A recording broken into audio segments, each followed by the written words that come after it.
Hello investors, स्वागत है आपका हमारे चैनल इन्वेस्टमेंट के बाज़ार पर। दोस्तों, नीवा बुपा हेल्थ केयर आईपीओ का डे वन था आज, और डे वन में सबसे इम्पॉर्टेंट आज क्या था, एंकर लिस्ट हमारे पास आती हुई देखने को मिल गई और क्यूआईबीज़ ने अच्छा पार्टिसिपेट किया। तो क्या आपको इस आईपीओ में पैसे लगाने चाहिए या नहीं लगाने चाहिए, लिस्टिंग गेन मिलेगा या नहीं मिलेगा, क्या है कंपनी का कामकाज, कितना कंपनी की प्रॉफिटेबिलिटी है या कंपनी लॉस मेकिंग है। तो बिना किसी तरीके वीडियो को शुरू करते हैं। सबसे पहले ये वीडियो सिर्फ एजुकेशनल पर्पस के लिए है। अपना एडवाइजर की सलाह लेकर किसी आईपीओ के अंदर अप्लाई अवॉइड करें या फिर किसी शेयर के अंदर खरीदारी या बिकवाली करें। हम आपके प्रॉफिट या लॉस के जिम्मेदार नहीं होंगे। स्टार्टिंग विद दोस्तों एंकर लिस्ट, तो आप देख सकते हैं जूला इन्वेस्टमेंट पीटीई एलटीडी सबसे पहले आप कह सकते हैं एंकर इन्वेस्टर है, और उसके अलावा कुल मिला के टोटल एंकर इन्वेस्टर्स इस आईपीओ के अंदर 32 है, और कुछ म्यूचुअल फंड्स भी है डेफिनेटली, बट एंकर इन्वेस्टर्स का जो नाम निकल कर आया है वो मैं आपको यहाँ पर बता रहा हूँ। एंड ओवरऑल अगर यहाँ पर आप देखेंगे 27.78% of total allocation to anchor investors company करती हुई देखने को मिली है। तो ये डेफिनेटली काफ़ी इंपॉर्टेंट खबर थी, और ओवरऑल एंकर्स अगर आप देखेंगे तो ठीक ठाक साइड पर मैं बोलता हुआ देखने को मिलूंगा। बाकी आज सबसे इंपॉर्टेंट क्या था, आज था मार्केट। कल दोस्तों आप कह सकते हैं इंडियन मार्केट चल रहे थे, अच्छा ठीक ठाक चल रहे थे, और फिर एंड में खबर आती है कि डोनाल्ड ट्रंप इलेक्शन जीत चुके हैं, और इंडियन मार्केट्स में 300 पॉइंट्स की तेज़ी होती है। आज फिर से मार्केट 300 पॉइंट्स आप कह सकते हैं घटते हुए देखने को मिल गए। एंड कल भी आप कह सकते हैं एफआईआईज़ का इतना कोई पार्टिसिपेशन नहीं आया था। एंड ओवरऑल जब तक एफआईआईज़ यहाँ पर इंडियन मार्केट्स में पैसा लगाना शुरू नहीं करेंगे तब तक बाजार ऐसा ही रहेगा, एक दिन बढ़ेगा एक दिन गिरेगा, जिसके चलते सेकेंडरी मार्केट्स जो कि अपने आईपीओ मार्केट्स है उस पर काफ़ी ज़्यादा इफेक्ट पड़ता हुआ देखने को मिल रहा है। ये सारे मार्केट्स दोस्तों यहाँ पर अपने को घटते हुए देखने को मिल रहे हैं। ग्रे मार्केट प्रीमियम में तो आप कह सकते हैं शुरुआत अच्छी होती है, लेकिन फिर आप कह सकते हैं एंड में घटते हुए देखने को मिलते हैं। स्विगी आईपीओ की बात कर लीजिए। स्विगी आईपीओ की जब मैंने शुरुआत करी थी, जब डेट्स आई थी, तो ग्रे मार्केट 30% पर थी और अभी 0.5% पर है। तो आप कह सकते हैं काफ़ी ज़्यादा आप कह सकते हैं सेंटिमेंट्स चेंज हुए। बाकी नीवा बुपा हेल्थ केयर की बात करेंगे तो 2200 करोड़ रुपीज़ का ये इशू है।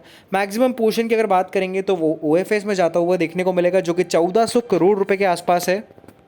एंड डेफिनेटली दोस्तों ये एक तरह का डिसएडवांटेज है, क्योंकि जब कंपनी आप कह सकते हैं मैक्सिमम पोर्शन आईपीओ का बेचती हुई देखने को मिलती है तो वो थोड़ी गलत बात होती है। बाकी यहाँ पर अगर आप आईपीओ की बात करेंगे तो 74 रुपीज़ के 200 शेयर्स आपको मिलते हुए देखने को मिलेंगे। तो छोटी प्राइस और बड़ी साइज़ वाला इशू रहता हुआ देखने को मिलेगा। एंड यहाँ पर अगर आप बात करेंगे कंपनी की, तो बेसिकली कंपनी की प्रॉफिटेबिलिटी अभी इस क्वार्टर में नहीं आई है, जिसके चलते कंपनी का जो RONW है वो 1 रुपये के आसपास रहता हुआ देखने को मिल रहा है, 1 पॉइंट के आसपास रहता हुआ देखने को मिल रहा है। बट पीबी बाय बीवी रेशियो ऑलमोस्ट 6 टाइम्स है, तो ये थोड़ा सा एक्सपेंसिव साइड पर आता हुआ देखने को मिलता है। बट अभी कंपनी की मार्केट कैपिटलाइजेशन 13,380 करोड़ के आसपास है। बाकी यहाँ पर अब तक ब्रोकर्स की बात करेंगे तो 9 सब्सक्रिप्शन यहाँ पर निकल कर आए हैं, जिसमें 7 ब्रोकर्स एंड 2 मेंबर्स ने यहाँ पर सब्सक्राइब की सलाह दी है, और एक भी अवॉइड नहीं निकल कर आया। तो ये काफ़ी पॉजिटिव बात है। बट यहाँ पर अगर आप पैसों की बात करेंगे तो 831 करोड़ रुपीज़ कुल मिलाकर अपने पास डे वन के अंदर आते हुए देखने को मिले। 70% सब्सक्रिप्शन डे वन पर आया है, और क्यूआईबीज़ ने सरप्राइजिंगली डे वन पैसा लगाया है लगभग 550 करोड़। तो क्यूआईबीज़ पैसा लगा रहे हैं, तो ये डेफिनेटली कुछ अलग बात है। अगर क्यूआईबीज़ यहाँ पर एटलीस्ट 25-30 टाइम पैसा लगाते हैं तो इसकी जीएमपी आप कह सकते हैं जो अभी कुछ कामकाज नहीं कर रही है, और जीएमपी एटलीस्ट 25% तक बढ़ सकती है, तो वो डेफिनेटली काफ़ी बड़ी बात होगी। बाकी रिटेल ने 76% बढ़ा है इस आईपीओ को, सबसे ज़्यादा क्यूआईबीज़ ने, देन रिटेल ने, देन उसके बाद एचएनआई ने। ओवरऑल सब्सक्रिप्शन हमारे पास ऑलमोस्ट 70% का है।